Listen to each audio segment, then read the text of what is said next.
Alright guys, so today I want to go over a couple builds for Valby, and yes, you heard that right, this actually will be a couple different builds. Valby is a very strong all-around descendant that can clear most of the content in the game, and because of that, people tend to use her as an alternative to some of the most meta descendants just to get out there and have fun, but still be hyper effective in the content. Now I'm not going to spend a lot of time yapping because we do have several builds to go over in this guide, so let's go ahead and get started. So for the format of this, we're going to go build 1, build 2, and then I'm going to tell you how to use both the builds at the end. It's going to be very similar to our normal videos, but it's going to be hyper compressed because we have a lot of things to get through. So for Valby's first build, we are going to be looking at a critical hit build. It's my favorite way to play Valby because it really makes her impactful and you don't have to change a lot to go from one type of content to another.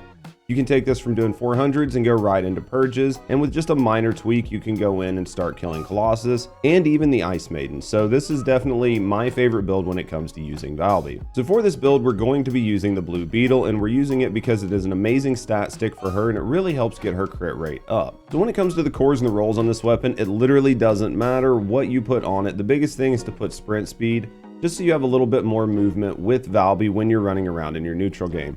Other than that, nothing matters on this weapon. That is the beauty of a stat stick. When it comes to the mods on this weapon, the only real mod you're going to want to put on this is Defense Master and Tactical Change, and even then these are optional. Defense Master is just going to give you a little bit more defense, which is going to make Valby a little bit more survivable. And then the Tactical Change is going to be if for whatever reason you elect to use your 4 on this build. I personally don't use it, but some people do enjoy using their 4 and mixing it into their gameplay. And if you are going to do that, this Tactical Change is definitely going to help you out some. When it comes to Valby's secondary weapon, for this particular build, the big thing I'm going to highlight is that you will want to go ahead and put the last dagger on her. More than likely, you're not really going to be using your guns because of the way her skills synergize, but this is a critical hit build and it does work well with weapons, and with the last dagger being a critical hit weapon, this is just a really nice pairing, so I definitely would go ahead and put this on. Just in case you decide you need to use your weapons to burn out some bosses. Maybe you run out of MP or something like that. When it comes to the cores on this, this is a very general rolled last dagger. You're going to be able to take it into a lot of content and you're not really going to have to worry. So with that, we're going to go with firearm critical hit damage. We're going to go with 2 firearm attack cores. We're going to go with 1 fire rate core and 1 rounds per mag. Just really rounds this weapon out nice and gives it a lot of bulk damage. When it comes to the roll down bottom, because this is a general rolled weapon, we are going to be going with bonus attack versus Colossus, critical hit damage, firearm attack, and weak point damage. Ideally, you would want to get that critical hit damage up to a gold, but I have about 12 of this weapon, so I don't really often re-roll them. It's just getting too expensive at this point. So when it comes to the mods on the weapon, this is what we're going to be looking at. As you see here, we're doing a lot to increase the weapon's critical hit damage. We're doing a lot to increase the weapon's weak point damage. We are adding Firing Fiesta just to really give us nice burst damage windows, and then we do crank the base damage of this weapon. Now, we do have fire enhancement on here, and this is one of those things that you can take off if you don't want, or you can rotate it with the content that you're doing. This is the one mod that I think that you can really play around with to try to synergize this and make it better for the content that you're in. For the reactor on this build, we are going to be going with a fusion reactor. You definitely want to have the optimized condition, and we're going to be going with cooldown on here and critical hit damage. Again, because this is a critical hit build, the critical hit damage really just ramps up our damage. And the cooldown on here helps to get our bubble bullet down to almost a 1 second cooldown, which is what we really want. We want to try to get our cooldowns as low as possible. That way we can really spam this build and use that to really ratchet up our damage. So for this build, we are going to go ahead and slap on the mage set. I do like this set on this build. It does give us a little bit extra damage. There are some alternative sets we could go with on this build, which would give us just a little bit more cooldown. But honestly, at the end of the day, you're talking about 0.2 seconds worth of cooldown. And for most people, it's not going to make that much of a difference. And the mage set is going to allow for a little bit more forgivability and is going to just take that damage up and make things a little bit better for most gamers. Okay, so for the inversion reinforcement, I'm just going to go with the Holy Trinity on her. There's not a whole lot here that's going to change her up too much. So for that, we're going to go with selective neurostimulation, Arche circulation tactic, and biodensity augmentation. This is just going to give you a little bit more cooldown, a little bit more survivability, and a little bit more MP, which is just going to round your build out and give you a little bit more forgiveness in a lot of different areas. Now for her crit build, this is the tree that I like to go with. This is going to give us as much skill power as we can get out of this tree, while giving us non-act cohesion in the upper right hand corner to help just make our mobbing go a little bit faster. We do pull some cooldown out of this, and we do finish it up with a little bit of skill crit hit damage. I really do like this tree, and I think it's very well optimized for Valby. It is a similar tree to one we use on a couple of our other crit hit skill descendants, and it's just a nice, well-rounded tree that's going to make your descendant feel even more impactful on the battlefield. For your fellow, go ahead and slap on the Hagios Sheepdog. This is just going to get you a little bit more survivability. When it comes to our weapons, since we're not really going to be using them in this build, you don't really need the other dog, so just put on the Hagios Sheepdog and forget it. Alright guys, so here's the first build that we're going to be talking about. This is a supply moisture build, and this is personally one of my favorite builds. It gives me a lot of really solid neutral game with the use of Valby's Plop Plop to move around the map, and it makes her bubble bullet really strong and really impactful. Between both of these, you're going to be clearing ads all the time, and you still have access to her 4 if it's something you want to use. As you'll see, it's not something that I really like, especially when I show you the gameplay loop for this particular build, but some people do like it and you do have access to it. Now, there's one thing I'm going to say. Actually, I want to go ahead and say a couple things about this build. One, we've eked out about as much damage as you're going to get out of this build without really sacrificing something major. You will notice that we don't actually use our first damage bucket. There's actually no skill power on this build whatsoever, which is going to be interesting to some people, especially people that watch my videos, because we always harp on making sure to maximize your damage buckets. The reason for that was because if we sacrificed our first damage bucket, we were able to get our number 1 skill down from a 2-second skill to a 1-second skill, which doubles our damage. And in doubling our damage, we're okay to lose a little bit of damage or a lot of damage from actually sacrificing the entire damage bucket. This is something you have to be very careful to do, or very careful with, on a lot of your builds. But because we increased our uptime by 100%, it made sense with this build. So that is why it's done this way on this particular build. The other thing I want to say really quick about this build is it does have MP collector on it, and we're using that because we don't get a lot of MP recovery when we use supply moisture. If you personally don't feel that MP is an issue for you, go ahead and rip off MP collector and put something on there like Decimator. Decimator is great if you're playing by yourself, but if you're playing in a group, you can actually swap Decimator out for something like Dangerous Ambush. Dangerous Ambush is going to give you skill power as compared to Decimator giving you a skill power modifier. So by putting Dangerous Ambush back on here, you actually reopen your first bucket, and that's just going to ratchet up your damage even more. Now, we did mention that this is actually a bossing build, and you can use this to take out Colossus. One of the main things I'm going to suggest you do if you take this in to take out Colossus is to get rid of that gold mod and go ahead and put skill extension on here. That is going to increase the duration of your number 1, and since your number 1 is what you're going to use when you boss, because of the tick damage, increasing the duration is just going to make your build do more damage, which is going to feel even better on bosses. So if you want to take this crit hit build into bosses, go ahead and swap out your gold mod for that skill extension, and it's going to feel that much better. Since we did talk about making a slight change to turn this into a bossing build, I did want to really quickly circle back to our Arche tree. If you're going to use this build for bossing, consider turning off your non-at cohesion and removing those 2 skill power nodes up top, and adding the bonus attack versus Colossus. Because you're going to be fighting Colossus, you're probably going to see more impact out of this. So just go ahead and set up a second tree, something like this, just for doing bossing with this build. Alright guys, so that was a lot really quick, but guess what? We have to do it all over again. So buckle in and we're going to talk about the second build that we have set up for Valby for you to use, just in case you're not somebody who really enjoys the crit playstyle but still wants to play Valby. So for this build, we're going to go ahead and use the Peacemaker instead. This Peacemaker is going to give us a lot of mobility, and it does still synergize with non-at Descendants. So this is a high quality weapon and a great stat stick to use on Valby if you're using a non-attribute, non-crit build.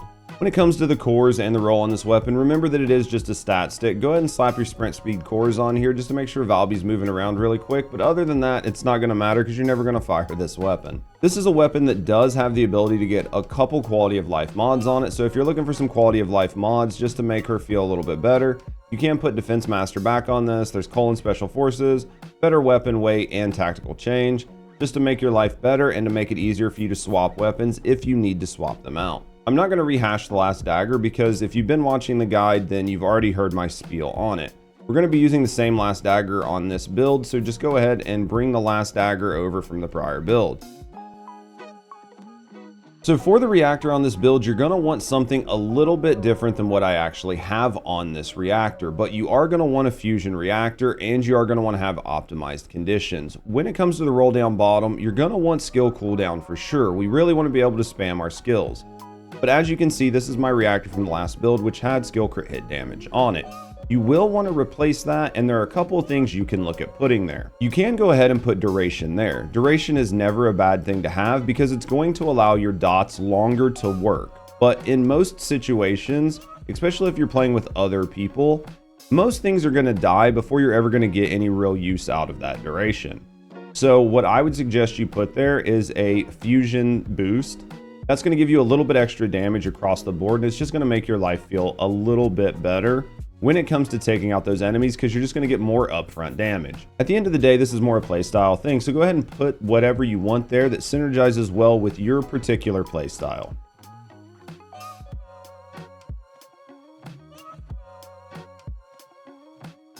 For the inversion reinforcement, again, we're just going to run the Holy Trinity. We're not going to change anything up. So just go ahead and slap these three on. Again, I'm not going to go over this too much because we talked about it in the previous segment. For the Arche tuning, this is the board that we're going to be looking at. We're going to go ahead and get our skill powers, and we're going to pick up our cooldown node on here. We're going to add non-at cohesion in the upper right. And then you have about 4 spare nodes. I put 2 of these on health, and I used the other 2 to go up and get a little bit more skill power and pick up an MP along the way. You can use them however you want to round this build out, but in all honesty, there's not really a lot of great options to pick from, and that's why we went ahead and went with these just to finish our board out. Dog. Get dog. Use dog. Same dog before. Very simple. So for the mods on this non-crit build, this build can actually be used 2 different ways, and there are a couple different tweaks you can make to it depending on your play style. But this is the general baseline of the board. This is going to give us a bunch of damage, a bunch of range, a bunch of cooldown, and just a lot of really nice things to try to make the non-critical build sing. Now, I'll go over the skill loop on how to play this here in just a little bit, but just know that this one focuses around Hydro Pressure Bomb. We like that because it makes 3 of our abilities fusion, which means that we can do a lot of damage with a lot of different skills. Now, the playstyle for this build is not much different than the playstyle for the critical build. So playing either one of these just comes down to a personal preference. But if you build for the non-critical build, you do have access to Waterplay as well. The Waterplay build is something that I've been seeing a lot more in the community. I personally don't like this build because it does no upfront damage, and then you have to wait for tick damage to start doing damage to your enemies. And then typically it's going to require a couple different ticks to kill the enemies before they actually, die, obviously. So you might be asking yourself, why is this becoming such a popular build? Well, I think the main reason this is becoming a popular build is because Waterplay is very directional and you know exactly where it's going to go, unlike something like Bubble Bullet, which tends to bounce all over the place and allows a little bit of confusion, and people just don't like that setup. With Waterplay, it creates a rectangle in front of you and you just know exactly where your water's going, and you can spam the whole map and cover the whole map. At the end of the day, this isn't honestly a build that I recommend. I actually don't recommend the non-crit builds at all.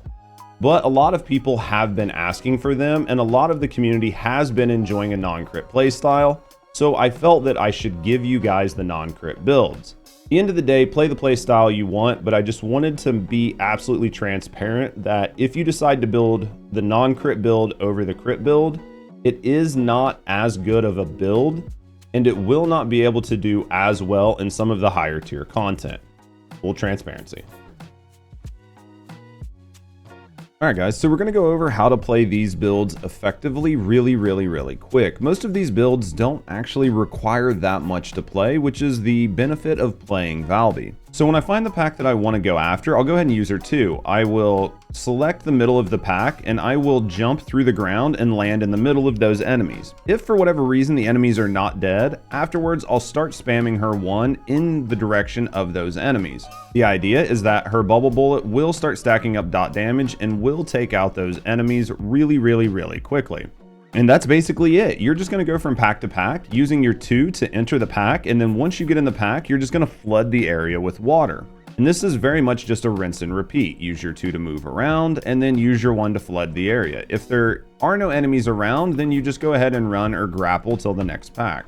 When we do get to the final boss, things change a little bit. A lot of people like to use Valby's 4 when it comes to bossing, but with this build, I don't really ever find that it's required. When I see bosses, the first thing I'm going to do is use my 2, just like a normal enemy, to get in close to it. Once I get in close, I'm just going to start spamming my bubble bullet at the ground in the direction of the enemies. And the reason I'm going to do that is because each bounce of the bubble bullet creates its own unique puddle, and those puddles stack dot damage. So when it comes to killing bosses, we want to stack as many puddles near them as humanly possible, and the best way to do that is to decrease the amount of distance between her bounces. And the best way to do that is to throw the bubble bullet directly at your feet. And as you can see here, this stacks out to an insane amount of damage and basically kills anything anywhere near you. And that's basically it. That's all you need to know to use the crit hit build. And realistically, this does not change with Colossus. You want to do the exact same thing you do at end of the map bosses with Colossus. Effectively, you want to get right next to them and you want to start spamming that bubble bullet on the ground to get as many stacks there as possible. The more stacks you get, the more damage you're going to do, and the faster you're going to burn these bosses out. And yes, this does actually work for the Ice Maiden as well. So now we're going to talk about her non-critical hit build, and this build does function a little bit different. The first build we're going to be looking at is the Hydro Pressure Bomb build, and in this, you're basically just going to spam your 2. Your 2 has a very low cooldown, and you can effectively use it to just butt bomb everybody around you. So with Valby, you will literally just butt bomb from pack to pack, and you're going to do as much damage as you can. If for whatever reason things are still alive after you butt bomb, just go ahead and spam your bubble bullet on the ground the same way you would in our other build. This is going to ensure that you are killing everything around you. At the end of the day, this plays very similar to the critical hit build, the main difference being that you are not getting critical hits, so you are doing less damage overall. There are a few options to this gameplay. A lot of my community has said that when they play the non-crit build, they really do like to use Valby's 4. And they will use Valby's 4 when it comes to taking out larger enemies and large packs of enemies. So keep that in mind.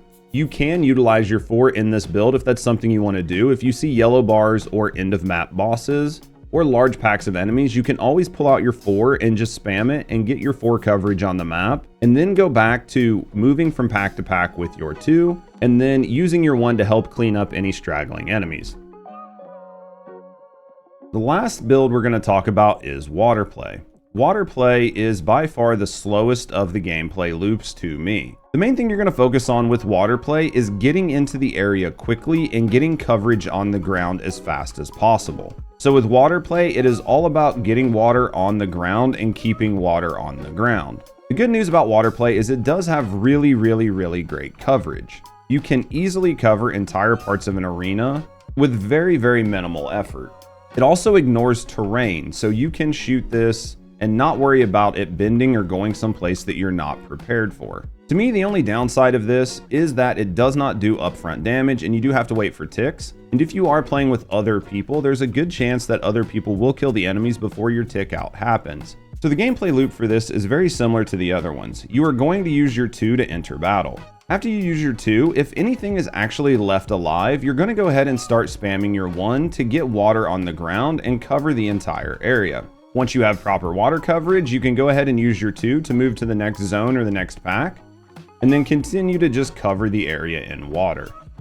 Alright guys, and that's it. That's everything you need to know how to play Valby. Typically, I do not do multiple builds within a single guide, but I do know that Valby is somebody who has a couple different builds, and people do like to explore all of those builds. The big thing I wanted to do here was to put each one of those builds in perspective and explain why some builds are better than others, but to still allow you the agency to choose the build you want for the content you're playing. Let's be absolutely honest, unless you're doing some very high-end content, like some challenge mode purges or some challenge mode Ice Maiden, the amount of damage that you need to do to clear all the enemies is actually relatively low, and any one of these builds are going to be efficient. It's just some are more efficient than others. But hopefully you guys enjoyed the content. If you did, consider liking and subscribing for more First Descendant content, as well as other game coverage here in the future. There are a lot of amazing games coming up, and we plan on trying to cover as many of those games as absolutely possible. If you want to get to know me and the community a little bit better, consider watching us either live here on YouTube or coming over to the Twitch channel. We do stream 5 days a week and we would absolutely love to have you. But having said all that, guys, thanks for watching, and as always, have a great day.